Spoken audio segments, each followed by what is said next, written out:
Good morning, students. Welcome to another session of our online classes. This class is for class 11th and class 12th both. क्योंकि paragraph जो है वो सबको लिखना पड़ता है, ठीक है। और ये हमारे राइटिंग स्किल का एक पार्ट है। It is part of our syllabus. तो पैराग्राफ राइटिंग जो है वो आपने कैसे करनी है, आप में से ज़्यादातर लोगों को तो पता ही होगा, क्योंकि हम 5th-6th क्लास से जो है वो स्टार्ट कर देते हैं सॉर्ट ऑफ पैराग्राफ लिखना। तो आपको जो है 11th-12th में you are suppose to know कि पैराग्राफ जो है वो कैसे लिखा जाता है, ठीक है। तो मेरे सामने ये एग्जांपल है, एग्जांपल ऑफ पैराग्राफ। ये इन्होंने दी है कॉलेरा पे, ठीक है, सॉरी, ठीक है। यानी मान लो आपको जो है वो क्वेश्चन आ जाता है एग्ज़ाम में कि right a paragraph in 80 to 100 words या 120 वर्ड्स ऑन कॉलेरा। कॉलेरा क्या है? एक बीमारी है, ठीक है, उसको हम कॉलेरा कहते हैं, ठीक है, कॉलेरा। और इसमें क्या होता है, ये ज़्यादातर खाने में जो कंटेमिनेशन होता है, यानी गंदा खाना खाने की वजह से होता है, ठीक है। तो इन्होंने क्या किया, सबसे पहले जो है कैसे लिखा है हमने, सबसे पहले लिख लिया कॉलरा, यानी जो हमारा टॉपिक है उसको हमने ऊपर लिख लेना है टॉप पे, और फिर हमने नेक्स्ट स्टार्ट करना है। यहाँ पे आप देखो कि यहाँ इन्होंने ये जगह यहाँ पे छोड़ी है, ठीक है, ये जो एरो वाली जगह है ना, ये छोड़ के फिर ये कॉलरा जो है ये नेक्स्ट जो है वो स्टार्ट किया है। तो ऐसा ही आपने करना है कि आपने टॉपिक के नीचे जब आप पहली लाइन शुरू करोगे कि थोड़ा सा आपने स्पेस छोड़ के जो है वो लिखना है। तो इसमें लिखते हैं cholera is an intestinal infection that can be described according to its cause, symptoms and treatment. कहते हैं कि ये एक इंटेस्टाइनल इन्फेक्शन है, इंटेस्टाइन यानी आंतड़ियों की इन्फेक्शन है, और इसको हम डिस्क्राइब कर सकते हैं, इसको हम एक्सप्लेन कर सकते हैं कैसे, इसके काज के हिसाब से, सिम्टम के हिसाब से और ट्रीटमेंट के हिसाब से, ठीक है। A bacterium called Vibrio cholera is the causative agent of cholera. ये जो बीमारी कॉलरा होती है ये किसकी वजह से होती है? ये एक बैक्टीरियम है, यानी एक बैक्टीरिया है जिसका नाम है विब्रियो कॉलरा, उसकी वजह से होती है। ये उसका कॉजेटिव एजेंट है। कॉजेटिव एजेंट का मतलब हो गया वो एजेंट जिससे कॉज हो, यानी इसका जो है, इसकी वजह, इसका ज़रिया है। It can be spread through contaminated food, water और फीसिस। ये कैसे फैलता है? ये फैलता है या तो कंटेमिनेटेड फूड यानी गंदा खाना, यानी उसमें मिलावट हो या उसमें कोई गंदगी जो है वो मिक्स की हो, गंदा पानी, या फिर फीसिस यानी जो जिसको हम स्टूल भी बोलते हैं, या जो ह्यूमन वेस्ट मटेरियल होता है, यानी जो हम डाइजेशन के बाद जो वेस्ट मटेरियल जो है हमारी बॉडी बनाती है, और फिर वो हम क्या करते हैं, फिर उसको हम एक्सक्रीट करते हैं, ठीक है, थ्रू आवर बॉडी, ठीक है, यानी टॉयलेट जाते हैं, ठीक है। तो वो हो गया फीसिस, जिसको स्टूल भी बोलते हैं। तो वो अगर हमारा जो ह्यूमन वेस्ट है मटेरियल, अगर वो जो है मान लो हमारे खाने में, हमारे पानी में या किसी चीज़ में मिक्स हो जाए, कहीं से मान लो कहीं से पानी आ रहा है और वहाँ पे साथ पे किसी ने जो है वो टॉयलेट किया हुआ है, ठीक है, तो वहाँ से वो पानी में मिक्स होकर जो भी आगे पानी पिएगा तो उसको जो है वो ये बीमारी लग सकती है।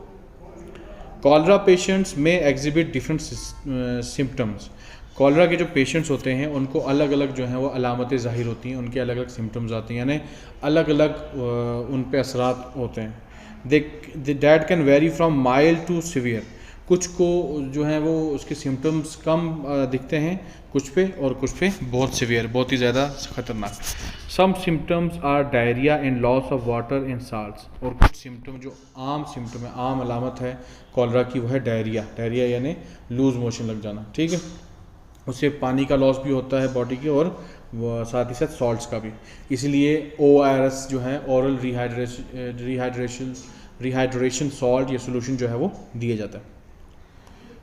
Oral or intravenous replacement of fluids and salts as well as specific antibiotics is a possible treatment for cholera. तो इसका इलाज क्या है? एक तो ये है या तो ओरली जो है वो फ्लूइड्स दिए जाएं, यानी पानी और पानी में मिक्स सॉल्ट्स दिए जाएं, या इंट्रावेनस यानी इंजेक्शन के थ्रू जो है वो दिए जाएं, या ग्लूकोज लगा के दिए जाएं उस तरीके से, और साथ ही साथ कुछ एंटीबायोटिक्स दे के जो है ये इसका एक इलाज है। Patients can be treated with an oral rehydration solution. Patients को जो है हम इसका इलाज ऐसे भी कर सकते हैं कि उनको ORS यानी ओरल रिहाइड्रेशन सोल्यूशन भी दे सकते हैं। और in severe cases an intravenous fluid, और जब और कभी अगर ज़्यादा मसला बढ़ जाए यानी ज़्यादा बीमार हो जाए कोई बंदा, तो फिर हम उसको देते हैं इंट्रावेनस फ्लूइड यानी ग्लूकोज के थ्रू या उसके थ्रू मतलब इंजेक्शन के थ्रू जो है हम दे सकते हैं उसको कोई ना कोई फ्लूइड, ज़्यादातर ग्लूकोज जिसको हम बोलते हैं ना, ड्रिप लगा के। वैसे cholera is a serious infection that can only be resolve with medical intervention. Cholera एक सीरियस मेडिकल कंडीशन है, इन्फेक्शन है, यानी ये सीरियस बीमारी है, मतलब ये ऐसे देसी इलाजों से या कुछ और करने से, खाली रेस्ट करने से ठीक नहीं होती। इसके लिए मेडिकली इंटरवेन करना पड़ता है, यानी मेडिकली जो डॉक्टर्स को जो है वो दिखाना पड़ता है, उनकी इंटरवेंशन की ज़रूरत होती है। ठीक है, तो ये है वन ऑफ मतलब एक टाइप है पैराग्राफ की, ये मतलब ये छोटा सा ही है। आप इसमें क्या कर सकते हो, इसमें और भी ऐड कर सकते हो। ठीक है, कि जो भी आपके माइंड में है। तो पैराग्राफ क्या है, पैराग्राफ किसी एक टॉपिक के बारे में उसकी इन्फॉर्मेशन है। उसमें सबसे पहले देखो क्या स्टार्ट किया, मैं आपको बताता हूँ। यहाँ इस लाइन से क्या स्टार्ट किया कि cholera is an intestinal infection date can be described फलां फलां जो भी है। तो सबसे पहले इसकी आगे क्या, इंट्रोडक्शन। सबसे पहले हमने क्या लिखना है, इंट्रो। ठीक है, इंट्रो लिखने के बाद फिर उसमें बाद क्या हुआ, इंट्रोडक्शन के बाद फिर उसके बाद आ गया, मान लो फिर उसकी आ गई मेन बॉडी। ठीक है,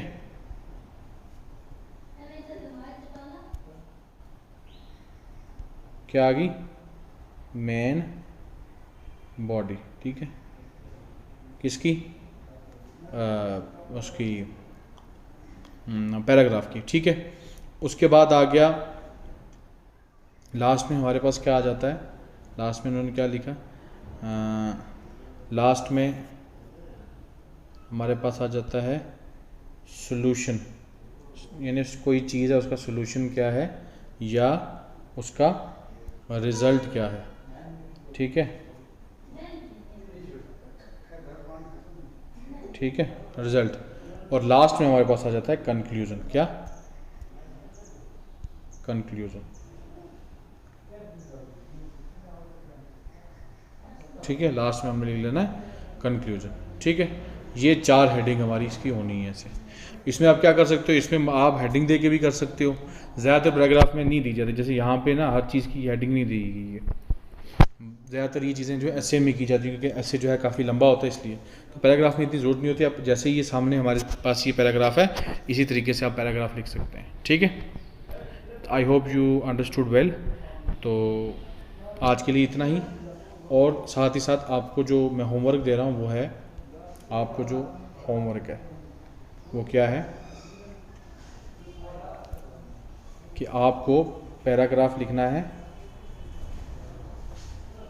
ठीक है, किस पे लिखना है, यहाँ हमने जो है वो देखा ना, किसका, कॉलरा के बारे में देखा। आपको लिखना है TB के बारे में, TB ट्यूबरक्लोसिस, जो बीमारी है ट्यूबरक्लोसिस, उसके बारे में आपने एक पैराग्राफ लिखना है। ठीक है, कितने वर्ड्स का, 100 वर्ड्स का, 100 वर्ड्स का।